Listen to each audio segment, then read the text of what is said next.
Now, experts have blamed the continuous washing away of coastal towns by the sea to human activities. Popular among these activities is illegal sand winning at the various beaches. Research officer from the Department of Marine and Fisheries Science at the University of Ghana, Mr. Selam Mababio, said it is high time the laws protecting the country's beaches are enforced. Where the equilibrium changes because what is coming in is less than what is going out, our coast starts eroding. But if what is coming in is more than what is going out, then we see an accretion, a building of the coastline. We have studied a lot of our coastline. On average, it is receding, it is eroding, most of it. What are we losing in a year? Keta had the highest. 3 inches? Well, I like the metric system. Keta had the highest, getting to something like 4 meters a year. I mean, insane. That much? Yes. Western region tends to have the lowest amount, a few millimeters, and then some parts would accrete or sand would build up. So we tend to lose a lot of sand. And when you have that erosion, 4 meters a year, in about 10 years, we lose quite a lot of coastline. In fact, if you go to Keta right now and you look at the fort, it is one study we're trying to do to reconstruct it. There's a fort right there. Half of the fort was gone before they did the sea defense wall. Now, forts are not exactly built on the waterline because it makes common sense to bring it a bit inland to build. So you can use that to estimate how much of that sediment, and ancient maps, how much of the coastline disappeared. We think quite a fair amount of that coastline was washed away.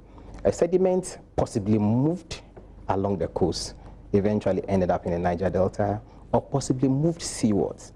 I want to believe strongly that there's a seaward component where we lost a lot of sediment to the sea because of some interesting studies I heard from my friends, my colleagues in the geology department. Information that is not too available to us, but suggests that we may be losing sediment into the sea. So we have this extreme. How much is sand winning contributing? Sand winning contributed a lot. Excuse me for just jumping in. It did. It has slowed down now, but it hasn't stopped.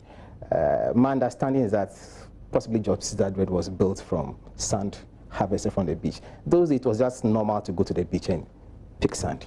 So this budget thing I just described, sediment moving along the beach. Once you take it, you destroy that equilibrium, because that sediment cannot move in. You need a lot more sediment to replace it. The whole system goes out of balance. It has been a major cause of erosion. Quite early in my education, I realized that laws with the coastal environment are pretty old. 1890-something, we had things like the Beaches Obstruction Ordinance. We actually do have the laws there that says do not take anything from the coast.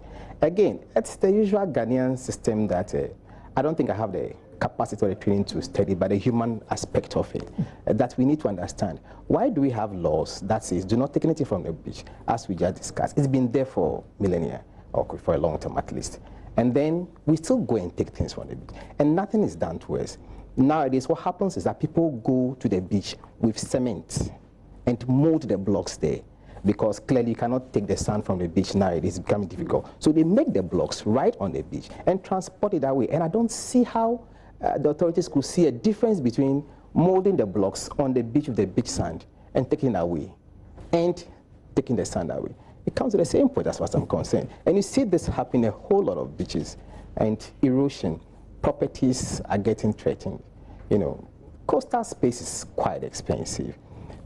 Quite beautiful environment that we should treasure, that we should handle with care, because it's going to become more and more expensive with time if we begin to develop a strong middle class and we want to use the natural amenities that belong to us. The coast is going to become very important, raising incomes and things like that. It baffles me a bit why we have the laws and yet we never do anything about it. We are taking a break here on News Desk. Emmanuel Abodji joins me after this break with business.